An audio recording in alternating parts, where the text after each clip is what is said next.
Hello everyone. അപ്പം നമുക്കറിയാം cute എക്സാമിന് നമുക്ക് +2 ടോപ്പിക്കുകളാണ് എക്സാമിന് വേണ്ടിയിട്ടുള്ളത്. സോ അതിൽ one of the most important ആയിട്ട് ഒരു ചാപ്റ്ററാണ് പ്രോബബിലിറ്റി എന്ന് പറയുന്നത്. പ്രോബബിലിറ്റി +1 നമുക്ക് പഠിക്കാനുണ്ട്, +2 പഠിക്കാനുണ്ട്. സോ രണ്ടും കൂടെ മിക്സ്ഡ് ആയിട്ടായിരിക്കും നമുക്ക് പ്രോബബിലിറ്റി എന്ന് പറഞ്ഞ ചാപ്റ്ററിലെ ക്വസ്റ്റ്യൻസ് വരുന്നത്. സോ ഇന്ന് നമ്മൾ പ്രോബബിലിറ്റി എന്ന് പറഞ്ഞ ചാപ്റ്ററിലെ +2 ടോപ്പിക്കിലെ രണ്ട് ഇമ്പോർട്ടൻ്റ് ആയിട്ടുള്ള കോൺസെപ്റ്റുകളാണ് നമ്മൾ എന്ത് ചെയ്യുന്നത് ഇന്ന് ഡിസ്കസ് ചെയ്യാൻ പോകുന്നത്.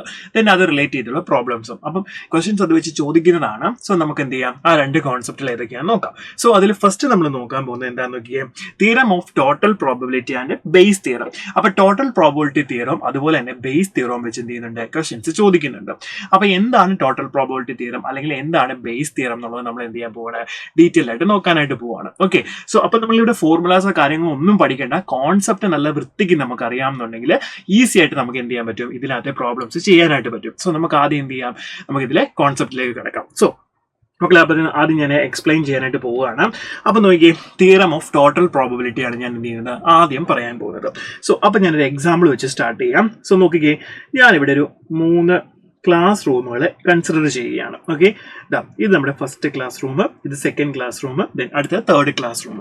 അപ്പൊ ഈ ഓരോ ക്ലാസ് റൂമിനും ഞാൻ നമ്പറിംഗ് കൊടുക്കുന്നത് എന്താണ്, ഫസ്റ്റ് ക്ലാസ് റൂമിന് ഞാൻ E1 എന്ന് കൊടുക്കുന്നു, രണ്ടാമത്തെ ക്ലാസ് റൂമിന് ഞാൻ E2 എന്ന് കൊടുക്കുന്നു, മൂന്നാമത്തെ ക്ലാസ് റൂമിന് ഞാൻ എന്ത് ചെയ്യുന്നുണ്ട്, E3 എന്ന് കൊടുക്കുന്നു. റെഡി? സോ നമുക്ക് 3 ക്ലാസ് റൂംസ് ഉണ്ട്. ഇനി ഞാൻ എന്ത് ചെയ്യാൻ പോവാണ്, ഞാനൊരു ഗേൾ സ്റ്റുഡന്റിനെ സെലക്ട് ചെയ്യാൻ പോവാണ്. ഓക്കെ, അപ്പൊ നമ്മുടെ പർപ്പസ് എന്താണ്, selecting A girl student. Okay, അപ്പൊ ഞാൻ എന്ത് ചെയ്യുന്നുണ്ട്, ആ സ്കൂളിലേക്ക് പോവാണ്. അപ്പൊ എന്നോട് ആ സ്കൂളിലെ ഒരു ടീച്ചർ പറഞ്ഞു, നിങ്ങൾ എന്ത് ചെയ്യുക, എന്താണ് സ്കൂളിൽ നിന്ന്, ഇപ്പൊ ഈ സ്കൂളിൽ 3 ക്ലാസ് റൂമേ ഉള്ളെന്ന് വിചാരിക്കുക കേട്ടോ, ആ സ്കൂളിൽ 3 ക്ലാസ് റൂമേ ഉള്ളൂ. അപ്പൊ എന്നോട് പറയണം, നിങ്ങൾ എന്ത് ചെയ്യുക, ഈ സ്കൂളിൽ നിന്ന് ഒരു ഗേൾ സ്റ്റുഡന്റിനെ സെലക്ട് ചെയ്യാൻ പറയണം. അപ്പൊ ഞാൻ സ്കൂളിലേക്ക് ചെന്നപ്പോൾ എന്താണ്, എന്റെ മുന്നിൽ 3 ക്ലാസ് റൂമുകളുണ്ട്. അപ്പൊ എന്നോട് പറഞ്ഞത് ഗേൾ സ്റ്റുഡന്റിനെ സെലക്ട് ചെയ്യാൻ മാത്രമേ പറഞ്ഞിട്ടുള്ളൂ അല്ലെ. സോ ഗേൾ സ്റ്റുഡന്റിനെ മാത്രം സെലക്ട് ചെയ്യാൻ എന്നോട് പറഞ്ഞിട്ടുണ്ട്. പക്ഷെ എന്റെ മുന്നിൽ എത്ര ക്ലാസ് റൂമുകളുണ്ട്, 3 ക്ലാസ് റൂമുകളുണ്ട്. 3 ക്ലാസ് റൂമിൽ എന്തുണ്ട്, പെൺകുട്ടികളും ഉണ്ട്, ആൺകുട്ടികളും ഉണ്ട്. അപ്പൊ എനിക്ക് ഇതിലെ ഏത് ക്ലാസ് റൂമിൽ നിന്ന് വേണമെങ്കിലും എന്ത് ചെയ്യാം, എനിക്ക് കുട്ടീനെ സെലക്ട് ചെയ്യാൻ പറ്റുമല്ലോ, പെൺകുട്ടീനെ സെലക്ട് ചെയ്യാൻ പറ്റുമല്ലോ. യെസ്, അപ്പൊ ഇങ്ങനെ കേസിൽ ഏത് ക്ലാസ് റൂമിലാണെന്ന് സ്പെഷ്യലി മെൻഷൻ, ഏത് ക്ലാസ് റൂമിൽ നിന്ന് എടുക്കണമെന്ന് സ്പെഷ്യലി മെൻഷൻ ചെയ്യാതെ നിങ്ങളൊരു ഗേൾ സ്റ്റുഡന്റിനെ മാത്രം സെലക്ട് ചെയ്യാൻ എന്ന് പറഞ്ഞു കഴിഞ്ഞാൽ നിങ്ങൾ എന്ത് ചെയ്യണം, ഇവിടെ നമ്മൾ ടോട്ടൽ പ്രോബബിലിറ്റി തിയറമാണ് അപ്ലൈ ചെയ്യാൻ പോകുന്നത്. സോ അപ്പൊ നമ്മുടെ കയ്യിൽ എത്ര പോസിബിലിറ്റീസ് ഉണ്ട്, 3 ക്ലാസ് റൂമുകളുണ്ട്. ഈ 3 ക്ലാസ് റൂമിൽ ഏതിൽ നിന്ന് വേണമെങ്കിലും നമുക്ക് എന്ത് ചെയ്യാം, നമുക്ക് ഗേൾ സ്റ്റുഡന്റിനെ എടുക്കാം. അപ്പൊ എത്ര പോസിബിലിറ്റീസ് ഉണ്ട്, ക്ലാസ് റൂം E1 നിന്ന് നമുക്ക് ഗേൾ സ്റ്റുഡന്റിനെ എടുക്കാം അല്ലെ, ക്ലാസ് റൂം E2 നിന്ന് നമുക്ക് എടുക്കാം, ക്ലാസ് റൂം E3 നിന്ന് വേണമെങ്കിൽ നമുക്ക് എന്ത് ചെയ്യാം, എടുക്കാൻ പറ്റും. സോ ടോട്ടൽ പ്രോബബിലിറ്റി നമ്മൾ നോക്കണം അല്ലെ, എത്ര സാധ്യതകൾ ഉണ്ടെന്നുള്ള കാര്യം നമ്മൾ നോക്കണം. സോ അപ്പൊ നമുക്ക് ഇതിനെ എങ്ങനെ എഴുതാം. സോ ഞാൻ ഇവന്റ് ഡിഫൈൻ ചെയ്യാണ്. എ എന്ന് പറഞ്ഞ ഇവന്റ് ആണ് നോക്കുന്നത്. എന്താണ്, selecting A girl student. Okay, selecting A girl student. Okay ആണോ, ഗേൾ സ്റ്റുഡന്റ്. റെഡി? ഇപ്പൊ ഗേൾ സ്റ്റുഡന്റിനെ സെലക്ട് ചെയ്യാന്നുള്ളതാണ് എന്ത്, നമ്മളുടെ ഇവന്റ്. അപ്പം നമുക്ക് ഈ ക്ലാസ് റൂമിൽ നിന്ന് ഏതൊക്കെ പോസിബിലിറ്റീസ് ഉണ്ട്, അപ്പൊ പ്രോബബിലിറ്റി ഓഫ് എ ഗേൾ സ്റ്റുഡന്റിനെ സെലക്ട് ചെയ്യാനുള്ള പ്രോബബിലിറ്റി ആണ് നമുക്ക് വേണ്ടത്. സോ അപ്പൊ നമുക്ക് ആദ്യം എന്ത് ചെയ്യാം, ഇപ്പൊ ഞാൻ E1 നിന്നാണ് എടുക്കാൻ പോകുന്നത്. E1 നിന്ന് എടുക്കാൻ പോകുമ്പോൾ നമുക്ക് 3 ക്ലാസ് റൂമുകളുണ്ടല്ലോ. സോ ഫസ്റ്റ് ഞാൻ E1 നിന്നാണ് എടുക്കാൻ ഉദ്ദേശിക്കുന്നതെന്ന് വിചാരിച്ചോളുക. സോ അങ്ങനെയാണെങ്കിൽ ഫസ്റ്റ് E1 എന്ന് പറഞ്ഞ ക്ലാസ് റൂം ഞാൻ എന്ത് ചെയ്യണം, ഉറപ്പിക്കണം. ഓക്കെ, ഞാൻ എടുക്കാൻ പോകുന്നത് E1 നിന്ന് ഒരു പെൺകുട്ടീനെ ഞാൻ സെലക്ട് ചെയ്യുന്നുണ്ട്. ഓക്കെ, എന്തെങ്കിലും ഒരു പ്രോഗ്രാമിന് വേണ്ടിയിട്ട് സെലക്ട് ചെയ്യണം. സോ അപ്പൊ ഞാൻ ചെല്ലുന്നു, എന്നിട്ട് എനിക്ക് എന്താണ് E1 നിന്നൊരു സ്റ്റുഡന്റിനെ നമുക്ക് എടുക്കാം. സോ അങ്ങനെ ഞാൻ എന്ത് ചെയ്യുന്നുണ്ട്, E1 നിന്നാണ് കുട്ടി എടുക്കണമെങ്കിൽ ഞാൻ ഈ 3 ക്ലാസ് റൂം ഉള്ള സ്ഥിതിക്ക് E1 എന്ത് ചെയ്തു, ഞാൻ ഫസ്റ്റ് സെലക്ട് ചെയ്തു അല്ലെ. അപ്പൊ probability of class room E1 select ചെയ്യണം നമ്മള്. So probability of E1 into ഇനി ആ ക്ലാസ് റൂമിൽ നിന്ന് നമ്മൾ എന്ത് ചെയ്യുന്നുണ്ട്, ഗേൾ സ്റ്റുഡന്റിനെ എടുക്കുകയാണ്. സോ അപ്പൊ E1 എന്ന് പറഞ്ഞ ഇവന്റ് എന്ത് ചെയ്തു, നമ്മൾ അവിടെ എടുത്തു കഴിഞ്ഞു, ക്ലാസ് റൂം നമ്മൾ സെലക്ട് ചെയ്തു. ഇനി ആ ക്ലാസ് റൂമിൽ നിന്നാണ് നമ്മൾ എന്ത് ചെയ്യുന്നത്, ഗേൾ സ്റ്റുഡന്റിനെ എടുക്കുന്നത്. സോ നമുക്ക് എങ്ങനെ പ്രോബബിലിറ്റി എഴുതാം, കണ്ടീഷണൽ പ്രോബബിലിറ്റി ആണ് അല്ലെ. So probability of A given E1, അതായത് E1 എന്ന് പറഞ്ഞാൽ ഇവന്റ് അവിടെ സംഭവിച്ചു കഴിഞ്ഞു, ആ ക്ലാസ് റൂം നമ്മൾ എടുത്തു. ഇനി ആ ക്ലാസ് റൂമിൽ നിന്ന് ഞാൻ പെൺകുട്ടീനെ എടുത്തു. അതാണ് എന്ത്, probability of A given E1 എന്ന് പറയുന്നത്, കണ്ടീഷണൽ പ്രോബബിലിറ്റി. ക്ലിയർ ആണല്ലോ? റെഡി? ഇനി നമുക്ക് എന്ത് ചെയ്യാം, ടോട്ടൽ പ്രോബബിലിറ്റി ആണ് വേണ്ടത്. അപ്പൊ ഇനി അടുത്ത എനിക്ക് എന്ത് ചെയ്യാം, വേണമെങ്കിൽ എനിക്ക് ക്ലാസ് റൂം E2 എടുക്കാം അല്ലെ. ക്ലാസ് റൂം E2 ആണെങ്കിൽ എനിക്ക് എന്ത് ചെയ്യണം, ആദ്യം ഞാൻ ക്ലാസ് റൂം E2 സെലക്ട് ചെയ്യണം അല്ലെ. ഇനി എന്ത് ചെയ്യണം, E2 നിന്ന് ആ പെൺകുട്ടീനെ എടുക്കുന്നു അല്ലെ. സോ അങ്ങനെയാണെങ്കിൽ എനിക്ക് എന്ത് വരും, probability of A given E2 എന്ന് വരും. ക്ലിയർ? ഇനി ഒരു പോസിബിലിറ്റി കൂടി ഉണ്ട് അല്ലേ? സോ അപ്പൊ എത്ര വരും? പ്രോബബിലിറ്റി ഓഫ് E3 ഞാൻ മൂന്നാമത്തെ ക്ലാസ് റൂമിൽ നിന്ന് എടുക്കാൻ ഉദ്ദേശിക്കുന്നെങ്കിൽ മൂന്നാമത്തെ ക്ലാസ് റൂം ഞാൻ ആദ്യം ഫിക്സ് ചെയ്യണം. അത് സംഭവിച്ചു കഴിഞ്ഞു. ഇനി എന്താണ്? ആ ക്ലാസ് റൂമിൽ നിന്ന് ഞാൻ എന്ത് ചെയ്യുന്നുണ്ട്? പെൺകുട്ടിനെ എടുക്കുകയാണ് അല്ലെ, സെലക്ട് ചെയ്യാണ്. So probability of A given E3 എന്നായിരിക്കും നമുക്ക് കിട്ടുന്നത്. ക്ലിയർ ആണോ മക്കളെ? സോ ഇതാണ് എന്ത്? ടോട്ടൽ പ്രോബബിലിറ്റി എന്ന് പറയുന്നത് മനസ്സിലാവുന്നുണ്ടോ? അപ്പൊ ടോട്ടൽ പ്രോബബിലിറ്റി തിയറം ഏത് കേസിലാണ് നമ്മൾ ഉപയോഗിക്കുന്നത് അല്ലെങ്കിൽ യൂസ് ചെയ്യുന്നതെന്ന് വെച്ചാൽ നമ്മളോട് പറയുന്നത് നമുക്ക് ഇത്ര പോസിബിലിറ്റീസ് ഉണ്ട്, പക്ഷെ നമ്മളോട് പറയുന്നത് എന്താണ്? അതിനകത്ത് നിന്ന് ഒരാളെ എടുക്കുന്നു അല്ലെങ്കിൽ ഒരു സംഭവം ഒരു ഇവന്റ് അവിടെ ഹാപ്പൻ ചെയ്യുന്നു, അത് എവിടെ നിന്നാണെന്ന് പ്രത്യേകിച്ച് മെൻഷൻ ചെയ്തിട്ടില്ല എന്നുണ്ടെങ്കിൽ നമ്മൾ എന്ത് ചെയ്യണം? ടോട്ടൽ പ്രോബബിലിറ്റി തിയറമാണ് നമ്മൾ എന്ത് ചെയ്യുന്നത്? അപ്ലൈ ചെയ്യുന്നത്. ക്ലിയർ ആണല്ലോ മക്കളെ? റെഡി. ഇനി നെക്സ്റ്റ് എന്ത് ചെയ്യുന്നുണ്ട്? അടുത്തത് ഇതിപ്പോ ടോട്ടൽ പ്രോബബിലിറ്റി തിയറമാണ് നമ്മൾ യൂസ് ചെയ്തിരിക്കുന്നത് കേട്ടോ. അപ്പൊ നമുക്ക് total probability theorem. Okay, probability theorem. Okay, ഇതാണ് നമ്മളിപ്പോൾ എന്ത് ചെയ്യുന്നത്? നമ്മൾ അപ്ലൈ ചെയ്തിരിക്കുന്നത്. ക്ലിയർ ആണല്ലോ? ഇനി നമുക്ക് എന്ത് ചെയ്യാം? അടുത്തത് ബേസ് തിയറം എന്ന് നോക്കാം. ഓക്കെ, ബേസ് തിയറമാണ് നമ്മൾ പറയാൻ പോകുന്നത്. ഓക്കെ, ബേസ് തിയറം പറയുമ്പോൾ നമുക്ക് പ്രത്യേകിച്ച് പറയും നമ്മളോട് ഇവന്റ് എ എന്ന് പറഞ്ഞ ഇവന്റ് എന്ത് പറയും? Selecting A girl student from class E1 അല്ലെങ്കിൽ selecting A girl student from class E2 അല്ലെങ്കിൽ selecting A girl student from class E3. അതായത് ഏത് ക്ലാസ്സിൽ നിന്നാണ് എടുക്കേണ്ടതെന്ന് അവർ എന്ത് ചെയ്യും? പ്രത്യേകിച്ച് നമ്മളോട് മെൻഷൻ ചെയ്തിരിക്കും. പറയുന്ന മനസ്സിലാവുന്നുണ്ടോ? സോ ആ കേസിൽ നമുക്ക് എന്ത് ചെയ്യാം? എങ്ങനെ നമുക്ക് എടുക്കാം എന്ന് നോക്കാം. ഓക്കെ, റെഡിയാണോ മക്കളെ? സോ അപ്പൊ ആ കേസിൽ നമ്മൾ എന്താ ചെയ്യാൻ പോകുന്നത് ഞാൻ ഇപ്പൊ കാണിച്ചു തരാം. സോ നമുക്ക് എന്താ വേണ്ടത്? ഈ ഗേൾ സ്റ്റുഡന്റിനെ എടുക്കണം. അത് എവിടെ നിന്ന് എടുക്കണം? നമുക്ക് ക്ലാസ് റൂം E1 നിന്ന് എടുക്കണം എന്നാണെന്ന് വിചാരിച്ചോ. സോ ഞാൻ പറയാണ്, എന്റെ ഇവന്റ് ഞാൻ മെൻഷൻ ചെയ്യുകയാണ്. ഇവന്റ് എന്ന് പറഞ്ഞാൽ എന്താണ്? Selecting A girl student from class E1 എന്ന് പറഞ്ഞ ക്ലാസ് റൂമിൽ നിന്ന് എനിക്ക് എടുക്കണം. ഓക്കെ, അങ്ങനെയാണെങ്കിൽ നമുക്ക് ആദ്യം എന്ത് ചെയ്യണം? നമ്മുടെ കേസ് എന്താണ്? ഗേൾ സ്റ്റുഡന്റിനെ എടുക്കുക എന്നുള്ളതാണ് നമ്മുടെ കേസ് അല്ലെ? സോ അത് എവിടെ നിന്ന് സംഭവിക്കണം? E1 എന്ന് പറഞ്ഞ ക്ലാസ് റൂം. ഗേൾ സ്റ്റുഡന്റിനെ എടുക്കുക എന്നുള്ള ഇവന്റ് നമ്മൾ ഓൾറെഡി സംഭവിച്ചു കഴിഞ്ഞു. ഇനി നമുക്ക് എന്താ വേണ്ടത്? അത് E1 നിന്നായിരിക്കണം. സോ നമ്മുടെ പ്രോബബിലിറ്റി നമ്മൾ എന്ത് വരും? Probability of E1 given A. എന്തുകൊണ്ട് given A കൊടുത്തത്? A എന്ന് പറഞ്ഞാൽ സെലക്ടിങ് എ ഗേൾ സ്റ്റുഡന്റ്, അത് മസ്റ്റ് ആണ്. അത് ക്ലാസ് റൂം E1 നിന്ന് സംഭവിക്കാം, E2 നിന്ന് E3 നിന്ന് സംഭവിക്കാം. പക്ഷെ ഇവിടെ നമ്മളോട് പറഞ്ഞ E1 നിന്ന് എടുക്കുന്ന കേസാണ് ചോദിച്ചിരിക്കുന്നത്. So probability of E1 given A എന്ന് നമുക്ക് എഴുതാം. റെഡി? സോ അത് നമുക്ക് എങ്ങനെ എഴുതാൻ പറ്റും? ശരിക്കും A given B എന്ന് നമുക്ക് പറഞ്ഞു കഴിഞ്ഞാൽ probability of A intersection B divide by probability of B എന്നാണ് നമ്മൾ എഴുതുന്നത് അല്ലെ? അപ്പൊ ഈ കേസിൽ നമുക്ക് എങ്ങനെ എഴുതാം? Probability of E1 intersection A whole divide by probability of A. ഇതാണ് ശരിക്കും എന്താ ഇതിന്റെ ഡെഫിനേഷൻ എന്ന് പറയുന്നത്. റെഡിയാണോ മക്കളെ? സോ അപ്പം ഈ ഒരു കേസ് നമുക്ക് എങ്ങനെ എഴുതാം? നമ്മൾ E1 എന്ന് പറഞ്ഞ ക്ലാസ് റൂമിൽ നിന്ന് എടുക്കുകയെന്നുണ്ടെങ്കിൽ ആദ്യം നമുക്ക് എന്ത് ചെയ്യാം? E1 എന്ന് പറഞ്ഞ ക്ലാസ് റൂം സെലക്ട് ചെയ്യാനുള്ള പ്രോബബിലിറ്റി ഇൻറ്റു ആ E1 എന്നുള്ള ക്ലാസ്സിൽ നിന്ന് നമ്മൾ ഗേൾ സ്റ്റുഡന്റിനെ സെലക്ട് ചെയ്യാനുള്ള പ്രോബബിലിറ്റി ഹോൾ ഡിവൈഡ് ബൈ എന്താണ്? Total probability. ടോട്ടൽ എത്ര കേസ് ഉണ്ടെന്ന് നമ്മൾ നോക്കാം. എത്ര കേസ് ഉണ്ടായിരുന്നു? 3 ക്ലാസ് റൂം ഉള്ളത്. So first probability of E1, then probability of A given E1, then plus next probability of E2. total probability നമ്മൾ എന്ത് ചെയ്താൽ മതി? ഡിവൈഡ് ചെയ്താൽ മതി. A given E2, then plus probability of E3, then into probability of A given E3. ഇതാണ് എന്ത്? നമ്മുടെ base theorem എന്ന് പറയുന്നത്. ഓക്കെ, സോ ഇതാണ് എന്ത്? നമ്മുടെ ബേസ് തിയറം എന്ന് പറയുന്നത്. റെഡിയാണോ മക്കളെ? സോ അപ്പൊ ഇതാണ് ശരിക്കും എന്താ ഇതിന്റെ കോൺസെപ്റ്റ് എന്ന് പറയുന്നത്. വളരെ എളുപ്പമുള്ള ഒരു കോൺസെപ്റ്റ് ആണ് ഇത് ശരിക്കും. അപ്പൊ ഈ രണ്ട് കാര്യങ്ങൾ തിയററ്റിക്കലി മനസ്സിലാക്കി കഴിഞ്ഞിട്ടുണ്ടെങ്കിൽ നമുക്ക് ഏത് ചോദ്യം വേണമെങ്കിലും എന്ത് ചെയ്യാം? നമുക്ക് ആൻസർ ചെയ്യാനായിട്ട് പറ്റും. സോ അങ്ങനെയാണെങ്കിൽ നമുക്ക് എന്ത് ചെയ്യാം? ഒരു ക്വസ്റ്റിന്റെ ആൻസർ ഒന്ന് ചെയ്ത് നോക്കാം. അപ്പൊ നിങ്ങൾക്ക് കുറച്ചും കൂടി എന്ത് കിട്ടും? ഒരു ഐഡിയ കിട്ടും. റെഡി അല്ലേ മക്കളെ? സോ അപ്പൊ ഇതാണ് നമ്മളുടെ ചോദ്യം. നോക്കിക്കേ, എന്താ ക്വസ്റ്റ്യൻ പറയുന്നത്? A bag X contains 2 white and 3 black balls and another bag Y contains 4 white and 2 black balls. അപ്പൊ നമ്മുടെ ഈ രണ്ട് ബാഗുകൾ ഉണ്ട് അല്ലെ? ബാഗ് X ഉണ്ട്, അതുപോലെ ബാഗ് Y ഉണ്ട്. അപ്പൊ അതിനകത്ത് രണ്ടും വൈറ്റും ബ്ലാക്കും ബോളുകൾ വെച്ചിട്ടാണ് എന്ത് ചെയ്തിരിക്കുന്നത്? കൗണ്ട് അതിനകത്ത് ഇട്ടിരിക്കുന്നത്. ഓക്കെ, ദെൻ ഇനി നമ്മളോട് പറയുന്നു 1 bag is selected at random. എന്ത് ചെയ്യുന്നുണ്ട്? ഒരു ബാഗ് നമ്മൾ റാൻഡം ആയിട്ട് അങ്ങ് സെലക്ട് ചെയ്യുന്നു. നമുക്ക് ഏത് വേണമെങ്കിലും എടുക്കാം. Then and A ball is drawn from it. ഒരു ബാഗ് നമ്മൾ എടുക്കുന്നു, അതിൽ നിന്ന് നമ്മൾ ഒരു ബോളിനെ സെലക്ട് ചെയ്യുന്നു. then the probability for the ball chosen be white. അതായത് ഈ എടുത്തിരിക്കുന്ന ഒരു ബാഗ് നമ്മൾ എടുക്കുന്നു, ആ ബാഗിൽ നിന്ന് ഒരു ബോളിനെ എടുക്കുന്നു എന്ന് പറയുന്നു. ആ എടുത്ത ബോൾ എന്താവണം എന്നേ പറഞ്ഞിട്ടുള്ളൂ, വൈറ്റ് ആവണം എന്നേ പറഞ്ഞിട്ടുള്ളൂ. റെഡിയല്ലേ? സോ ഈ കേസിൽ നമ്മൾ എന്താണ് ഉപയോഗിക്കാൻ പോകുന്നത്? ടോട്ടൽ പ്രോബബിലിറ്റി തിയറമാണോ ഉപയോഗിക്കുന്നത്, ബേസ് തിയറമാണോ ഉപയോഗിക്കുന്നത്? ഇവിടെ നമ്മൾ ഉപയോഗിക്കുന്നത് എന്താണ്? Total probability theorem. കാരണം എന്തുകൊണ്ടാ? നമ്മളോട് ഏത് ബാഗിൽ നിന്ന് എടുക്കണം എന്ന് പ്രത്യേകിച്ച് മെൻഷൻ ചെയ്തിട്ടില്ല. നമുക്ക് 2 ബാഗുകളാണുള്ളത്, എക്സ് എന്ന് പറഞ്ഞ ബാഗ്, വൈ എന്ന് പറഞ്ഞ ബാഗും. സോ ബോൾ എടുക്കുന്നു, ആ എടുക്കുന്ന ബോൾ വൈറ്റ് ആവണമെന്നേ പറഞ്ഞിട്ടുള്ളൂ. അത് ഏത് ബാഗിൽ? 2 ബാഗിലും വൈറ്റ് ഉണ്ട്. അപ്പൊ ഇത് ഏത് ബാഗിൽ നിന്നാവണമെന്ന് പ്രത്യേകിച്ച് മെൻഷൻ ചെയ്തിട്ടില്ല. സോ ഇവിടെ നമ്മൾ യൂസ് ചെയ്യുന്നത് എന്താണ്? ടോട്ടൽ പ്രോബബിലിറ്റി തിയറം ആയിരിക്കും നമ്മൾ യൂസ് ചെയ്യുന്നത്. സോ ബാഗ് എക്സിൽ നിന്ന് വൈറ്റ് ബോൾ എടുക്കാനുള്ള പ്രോബബിലിറ്റി നോക്കണം. അതുപോലെ തന്നെ എന്താണ്? ബാഗ് വൈയിൽ നിന്ന് നമ്മുടെ വൈറ്റ് ബോൾ എടുക്കാനുള്ള പ്രോബബിലിറ്റി നമ്മൾ നോക്കണം. സോ അതിനോട് ആഡ് ചെയ്ത് ടോട്ടൽ പ്രോബബിലിറ്റി നമുക്ക് എഴുതാം. റെഡിയല്ലേ മക്കളെ? സോ അങ്ങനെയാണെങ്കിൽ നമുക്ക് ഇത് ചോദ്യം എങ്ങനെ ചെയ്യാം? നമുക്ക് ഇവിടെ ഒരു ഇക്വേഷനും വേണ്ട, ഒന്നും വേണ്ട, ഒറ്റയടിക്ക് നമുക്ക് ഇതിന്റെ ആൻസർ എഴുതാൻ പറ്റും. സോ പ്രോബബിലിറ്റി ഓഫ് എ എന്ന് തന്നെ ഞാൻ കൊടുക്കുവാണ്. കാരണം സെലക്ടിങ് എ വൈറ്റ് ബോൾ അതങ്ങ് കരുതിയാൽ മതി കേട്ടോ. ഓക്കെ, അല്ലെങ്കിൽ probability of W, white ball select ചെയ്യുന്ന പ്രോബബിലിറ്റി. ഓക്കെ, അങ്ങനെ തന്നെ കൊടുക്കാം.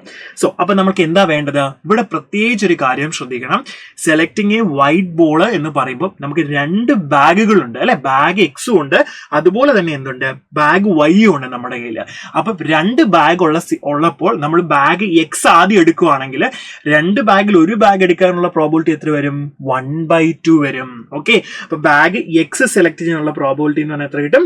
1/2 ഇൻറ്റു നെക്സ്റ്റ് ആ ബാഗ് എക്സിൽ നിന്ന് വൈറ്റ് ബോൾ എടുക്കാനുള്ള പ്രോബബിലിറ്റി. ടോട്ടൽ എത്ര വൈറ്റ് ബോൾ ഉള്ളത്?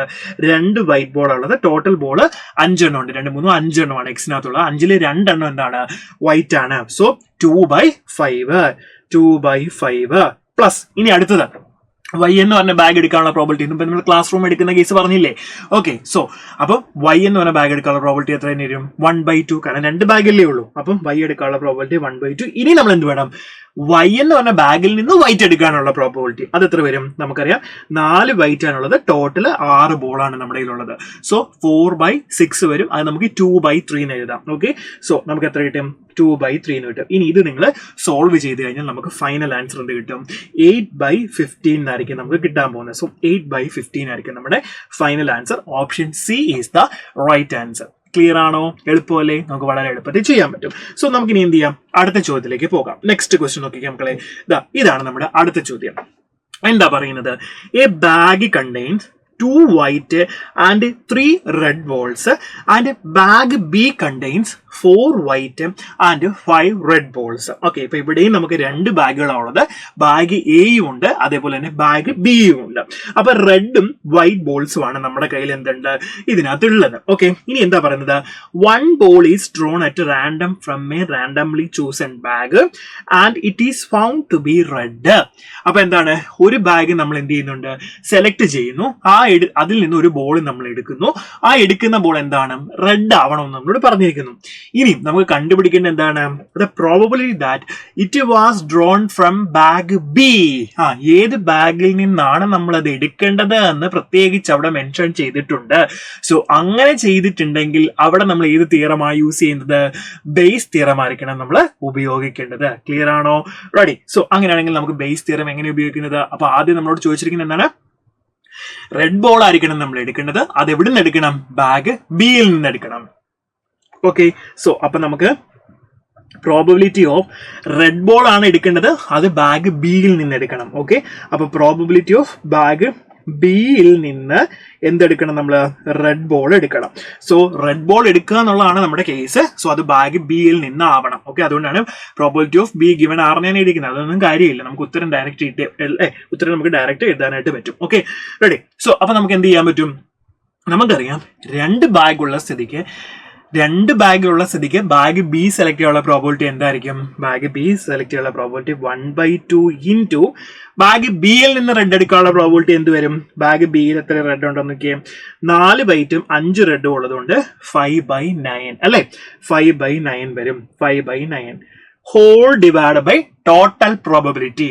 ഇപ്പൊ ബാഗ് എയിൽ നിന്ന് റെഡ് എടുക്കാനുള്ള പ്രോബിലിറ്റി എന്ത് വരും? 1/2. ബാഗ് എ സെലക്ട് ചെയ്യാനുള്ള പ്രോബിലിറ്റി ഇൻറ്റു അതിൽ 3 റെഡ് ആണുള്ളത്, ടോട്ടൽ 5 ആണുള്ളത്, 3/5 വരും. Okay, so 3/5 plus next bag B choose ചെയ്യാനുള്ള പ്രോബിലിറ്റി 1/2 ഇൻറ്റു ബാഗ് ബിയിൽ എത്ര റെഡ് ബോൾ വരും? പ്രോബിലിറ്റി 5 റെഡ് ബോൾ ഉള്ളത്, ടോട്ടൽ 9 ഉണ്ട്. സോ 5/9. ഓക്കെ, സോ ബാഗ് ബിയിൽ നിന്ന് എടുക്കാനുള്ള probability divide by total probability.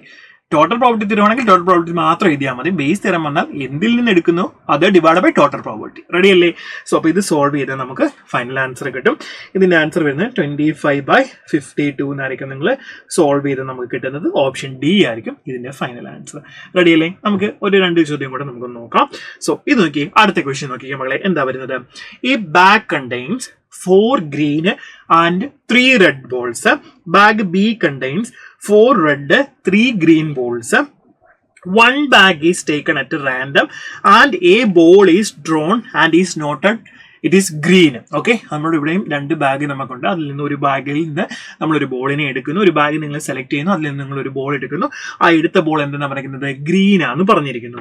Then the probability that it comes from bag B, അത് ബാഗ് ബിയിൽ നിന്ന് വരാനുള്ള പ്രോബിലിറ്റി എത്രയാണ് ചോദിച്ചിരിക്കുന്നത്. അപ്പൊ green ball from bag B. അപ്പൊ നമ്മൾ ഡയറക്റ്റ് ഉത്തരം എഴുതുകയാണ്, ഇവിടെ ഒന്നും നമ്മൾ ചെയ്യുന്നില്ല. നോക്കിക്കേ, അപ്പൊ നമുക്ക് ആദ്യം എന്താ വേണ്ടത്? ബാഗ് ബിയിൽ നിന്ന് ഗ്രീൻ ബോൾ എടുക്കാനുള്ള പ്രോബിലിറ്റി ആദ്യം നമ്മൾ എഴുതണം. അപ്പൊ ബാഗ് ബി ചൂസ് ചെയ്യാനുള്ള പ്രോബിലിറ്റി 1/2 ഇൻറ്റു ബാഗ് ബിയിൽ നിന്ന് ഗ്രീൻ ബോൾ വരാനുള്ള പ്രോബിലിറ്റി. ബാഗ് ബിയിൽ എത്ര ഗ്രീൻ ബോൾ ഉണ്ട്? 3 ഗ്രീൻ ബോൾ ഉണ്ട്. ടോട്ടൽ എത്ര ബോൾ ഉണ്ട്? 7 ബോൾ വരും അല്ലെ? 4 3 7 ഉണ്ട്. സോ നമുക്ക് എത്ര കിട്ടും? 3/7 വരും. ഹോൾ ഡിവൈഡ് ബൈ ബാഗ് എയിൽ നിന്ന് ഗ്രീൻ എടുക്കാനുള്ള പ്രോബിലിറ്റി, ബാഗ് എ എടുക്കാനുള്ള പ്രോബിലിറ്റി 1/2 ഇൻറ്റു ബാഗ് എയിൽ എത്ര ഗ്രീൻ ബോൾ ഉണ്ട്? 4 ഗ്രീനും 3 റെഡും ആണ്. സോ 4/7 വരും. ദെൻ പ്ലസ് ഇത് തന്നെ 1/2 ഇൻറ്റു 3/7 വരും. സോ നമ്മുടെ ഫൈനൽ ആൻസർ ഇത് സോൾവ് ചെയ്താൽ നമുക്ക് 3/7 തന്നെ ആയിരിക്കും ആൻസർ കിട്ടുന്നത്. Option C is the right answer. കണ്ടോ, വളരെ എളുപ്പത്തിൽ നമുക്ക് എന്ത് ചെയ്യാൻ പറ്റും? സോൾവ് ചെയ്യാനായിട്ട് പറ്റും. വേറെ ഒരു ഇക്വേഷനോ ഒരു കാര്യങ്ങളോ നിങ്ങളോട് ഉപയോഗിക്കേണ്ട ആവശ്യമില്ല. നമുക്ക് അടുത്ത ചോദ്യത്തിലേക്ക് പോകാം. നെക്സ്റ്റ് ചോദ്യം നോക്കിയാൽ മക്കളെ എന്താ പറയുന്നത്? A bag contains 2 white and 3 red balls and B contains 4 white and 5 red balls. One ball is drawn at random from a randomly chosen bag and it is found to be red. Okay, red ആണെന്ന് പറഞ്ഞു. Then the probability that it was drawn from bag A, അത് bag എയിൽ നിന്നാവാനുള്ള സാധ്യത എത്രയാണ് ചോദിച്ചിരിക്കുന്നത്? ഒന്നുമില്ല. അപ്പൊ നമ്മൾ എന്ത് ചെയ്യണം? ബാഗ് എയിൽ നിന്ന് റെഡ് എടുക്കാനുള്ള പ്രോബിലിറ്റി എഴുതണം അല്ലേ? അപ്പൊ ബാഗ് എ സെലക്ട് ചെയ്യാനുള്ള പ്രോബിലിറ്റി 1/2, അതിൽ നിന്ന് റെഡ് എടുക്കാനുള്ള പ്രോബിലിറ്റി എന്ത് വരും? എത്ര റെഡ് ഉണ്ട്? 3 റെഡ് ആണുള്ളത്. ടോട്ടൽ 5 ബോൾ ആണുള്ളത്. സോ 3/5. കണ്ടോ, ഇപ്പൊ അതിന്റെ ആ ഒരു ഐഡിയ കിട്ടിയില്ലേ? വളരെ എളുപ്പത്തിൽ നമുക്ക് ചെയ്യാം. ഇനി ബാഗ് എ സെലക്ട് ചെയ്യാനുള്ള probability 1/2 into 3/5. Then plus bag ബിയിൽ നിന്ന് ബാഗ് ബി 1/2 ആണ്. ബാഗ് ബി ചൂസ് ചെയ്യാനുള്ള പ്രോബിലിറ്റി. ദെൻ ബാഗ് ബിയിൽ നിന്ന് റെഡ് എടുക്കാനുള്ള പ്രോബിലിറ്റി 5/9 വരും. സോ 5/9 വരും. സോ നമ്മുടെ ആൻസർ എത്ര കിട്ടും? 27/52 എന്നായിരിക്കും നമുക്ക് കിട്ടുന്നത്. സോ നമ്മുടെ ആൻസർ ഓപ്ഷൻ ഡി ആയിരിക്കും കിട്ടുന്നത്. ക്ലിയർ ആണോ മക്കളെ? റെഡി. സോ അപ്പൊ നമുക്ക് ഈസി ആയിട്ട് എന്ത് ചെയ്യാൻ പറ്റും? നമുക്കിത് ആലോചിച്ച് കഴിഞ്ഞാൽ ചെയ്യാനായിട്ട് പറ്റുന്ന കാര്യമേ ഉള്ളൂ. അപ്പൊ നിങ്ങൾ പറയുന്നു, സാർ ഇപ്പോൾ ഇവിടെ 2 ബാഗ് അല്ലേ ഉള്ളൂ, ഇനി 3 ബാഗ് വന്നാൽ എന്ത് ചെയ്യും എന്നൊരു ഡൗട്ട് നിങ്ങൾക്ക് ഉണ്ടായിരിക്കാം. ഒരു പ്രശ്നമില്ല. 3 ബാഗ് വന്നതാ. നോക്കിക്കേ, നമ്മൾ മുമ്പ് ചെയ്ത പോലെ തന്നെ നമ്മൾ 3 ക്ലാസ് റൂമിന്റെ കാര്യം പറഞ്ഞില്ലേ, അതേപോലെ ഒരു ചോദ്യമായി വന്നിരിക്കുന്നത്. നോക്കിയേ, 3 ഏൺസ് എന്ന് പറഞ്ഞാൽ 3 ബാഗ് എന്ന് കരുതിയാൽ മതി. A B C contains 7 red. എയ്ക്കകത്താണ്. എയ്ക്കകത്ത് 7 റെഡ് 5 ബ്ലാക്ക് 5 റെഡ്. ബിക്കകത്ത് 7 ബ്ലാക്ക് എയ്ക്കകത്ത് 5 റെഡ് 7 റെഡ് 5 ബ്ലാക്ക്. ബിക്കകത്ത് 5 റെഡ് 7 ബ്ലാക്ക്. സിക്കകത്ത് 6 റെഡ് 6 ബ്ലാക്ക്. ഇത്രയാണുള്ളത് respectively. One of the urn is selected at random and a ball is drawn from it. മുമ്പേ പറഞ്ഞ പോലെ തന്നെ, if the ball drawn is black, ഇവിടെ എടുക്കുന്ന ഒരു ബോൾ ബ്ലാക്ക് ആണ്, then the probability that it is drawn from bag A, അത് bag എയിൽ നിന്നാവാനുള്ള പ്രോബബിലിറ്റി എത്രയാണ് നമ്മളോട് ചോദിച്ചിരിക്കുന്നത്? വളരെ എളുപ്പം, ഒന്നുമില്ല, ഒറ്റയടിക്ക് എഴുതാൻ. എന്താണ് നമുക്ക് വേണ്ടത്? പ്രോബബിലിറ്റി ഈക്വൽ ടു ബാഗ് എയിൽ നിന്ന് ബ്ലാക്ക് എടുക്കാനുള്ള പ്രോബിലിറ്റി. ബാഗ് എയിൽ ടോട്ടൽ എത്ര ബോൾസ് ഉണ്ട്? 12 ബോൾസ് ആണുള്ളത്. അതിൽ 5 എണ്ണമാണ് ബ്ലാക്ക്. അപ്പം 3 ബാഗ് ഉള്ളത് കൊണ്ട് ബാഗ് എ ചൂസ് ചെയ്യാനുള്ള പ്രോബിലിറ്റി എത്ര വരും? 1/3. 3 ബാഗിൽ നിന്ന് ഒരു ബാഗ് 1/3 ഇൻറ്റു എയിൽ നിന്ന് 5 ബ്ലാക്ക് ബോൾ എടുക്കാനുള്ള പ്രോബിലിറ്റി 5/, ടോട്ടൽ 12 ബോൾസ് ആണുള്ളത്. സിമ്പിൾ അല്ലേ? സോ നെക്സ്റ്റ്, ഇനി അത് തന്നെ എയിൽ നിന്ന് 5/12 വരും. പ്ലസ് ബി, ബാഗ് ബി എടുക്കാനുള്ള പ്രോബിലിറ്റി 1/3 ഇൻറ്റു ബാഗ് ബിയിൽ നിന്ന് ബ്ലാക്ക് എടുക്കാനുള്ള പ്രോബിലിറ്റി. ബാഗ് ബിയിൽ എത്ര ബ്ലാക്ക് ഉണ്ട്? 7 ബ്ലാക്ക് ഉണ്ട്. സോ അവിടെ 7/, ടോട്ടൽ 12 ആണ്. ദെൻ പ്ലസ് 1/3 ഇൻറ്റു ബാഗ് സിയിൽ നിന്ന് നമുക്ക് എത്ര ബ്ലാക്ക് ബോൾ ഉണ്ട്? 6 ബ്ലാക്ക് ബോൾ ആണുള്ളത്. ടോട്ടൽ 12. സോ 6/12 വരും. സോ ഇവിടെ എല്ലാം നമുക്ക് കോമൺ ആയിട്ട് എന്ത് ചെയ്യാം? 1/3 പുറത്തേക്ക് എടുക്കാം. 1/3 പുറത്തേക്ക് എടുക്കുക. ഇപ്പോൾ ഇവിടെ 1/3 ഇൻറ്റു 5/12 വരും. ഇവിടെ കോമൺ ആയിട്ട് നമുക്ക് 1/3 പുറത്തെടുത്ത് കഴിഞ്ഞാൽ അകത്ത് 5/12, ദെൻ 7/12, ദെൻ 6/12 ആണ്. ഇത് നിങ്ങൾ സിംപ്ലിഫൈ ചെയ്യണം. സിംപ്ലിഫൈ ചെയ്ത് കഴിഞ്ഞാൽ നമ്മുടെ ഫൈനൽ ആൻസർ 5/18 കിട്ടും. ഓപ്ഷൻ 2 ആണ് അല്ലെ, രണ്ടാമത്തെ ഓപ്ഷൻ ആണ് കറക്റ്റ് ആൻസർ. ക്ലിയർ ആണോ മക്കളെ? സോ അപ്പൊ ഇതാണ് നമുക്ക് വളരെ ഇമ്പോർട്ടന്റ് ആയിട്ടുള്ള ഒരു കോൺസെപ്റ്റ്. അപ്പൊ നിങ്ങൾക്ക് എത്ര ബാഗുകളോ അല്ലെങ്കിൽ എത്ര കണ്ടീഷൻസോ എന്ത് തന്നാലും നിങ്ങൾക്ക് എന്ത് ചെയ്യാൻ പറ്റും, കോൺസെപ്റ്റ് കൃത്യമായിട്ട് അറിയാമെന്നുണ്ടെങ്കിൽ നിങ്ങൾക്ക് ഈസി ആയിട്ട് എന്ത് ചെയ്യാൻ പറ്റും, ഇത് ചെയ്തെടുക്കാനായിട്ട് പറ്റും. ഇപ്പൊ മനസ്സിലായില്ല എന്താണ് ടോട്ടൽ പ്രോബബിലിറ്റി തിയറം, എന്താണ് ബേസ് തിയറം എന്ന്. ടോട്ടൽ പ്രോബബിലിറ്റി തിയറം എന്ന് പറഞ്ഞാൽ ഒന്നുമില്ല, നമ്മളോട് ഇത്ര കേസസ് ഉണ്ടായിരിക്കും, അവിടെ 3-4 പോസിബിലിറ്റീസ് ഉണ്ടാവും, അല്ലെ 2 പോസിബിലിറ്റീസ് ഉണ്ടാവും. അതിൽ നിന്ന് ഇത് എടുക്കാനുള്ള പ്രോബബിലിറ്റി എത്ര എന്നേ ചോദ്യമുള്ളൂ. ഇനി ബേസ് തിയറം എന്ന് പറഞ്ഞാൽ ഒരു സാധനം നമ്മൾ എടുക്കണം, അത് ഇതിൽ നിന്ന് തന്നെ ആയിരിക്കണോ എന്ന് പ്രത്യേകിച്ച് മെൻഷൻ ചെയ്ത് നമ്മൾ എന്ത് ചെയ്യണം, ബേസ് തിയറം അപ്ലൈ ചെയ്യണം. പറയുന്നത് മനസ്സിലാവുന്നുണ്ടോ? സോ ഇത് വളരെ ഇമ്പോർട്ടൻ്റ് ആയിട്ടൊരു കോൺസെപ്റ്റ് ആണ്. നിങ്ങൾക്ക് നല്ലപോലെ പഠിച്ചു വെച്ചാൽ ഇതിൽ നിന്ന് ക്വസ്റ്റ്യൻസ് ധാരാളം ചോദിക്കുന്നുണ്ട്. നമുക്ക് നല്ല രീതിയിൽ തന്നെ എന്ത് ചെയ്യാൻ പറ്റും, സ്കോർ ചെയ്യാനും പറ്റും. അപ്പോൾ എല്ലാവരും നന്നായിട്ട് തന്നെ എന്ത് ചെയ്യുക, ഈ ടോപ്പിക്ക് പഠിക്കണം.